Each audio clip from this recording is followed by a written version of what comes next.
В общем, как финиш прошли? Ну, гонка тяжело после вчерашней гонки. Сегодня опять гонка, тем более динамичная. Сегодня гонка, если бы была длинная, то полегче, мне кажется, было бы.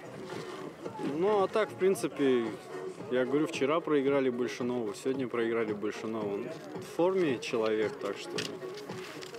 А какая для вас медаль, наверное, труднее далась? Вчерашняя в индивидуальной гонке на 15 километров или в командном спринте?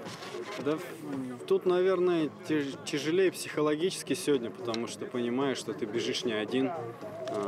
Хоть команда, но она состоит из 2 человек. Это давит. Четвером, когда бежишь эстафету большую, то еще больше ответственности. А что вчера тяжело было, что сегодня тяжело. Ну, мы увидим вас еще на оставшихся 2 гонках мужской части. На одной только. На Эстафета и все. 50 я уже не побегу. И с какими мыслями, с каким настроем подходим к эстафете? С хорошим. В том году выиграли. В этом году, не знаю, попытаемся повторить. Соперники? Да, соперники всегда очень хорошие и сильные.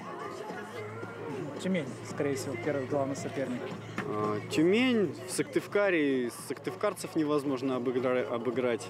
Сколько здесь чемпионаты не проводили, они всегда здесь очень хорошо бегут, собираются, все-таки свои стены помогают, видать, и тяжело с ними бороться. Но каждая команда завтра может, я не скажу, что там у каких-то команд очень слабые составы.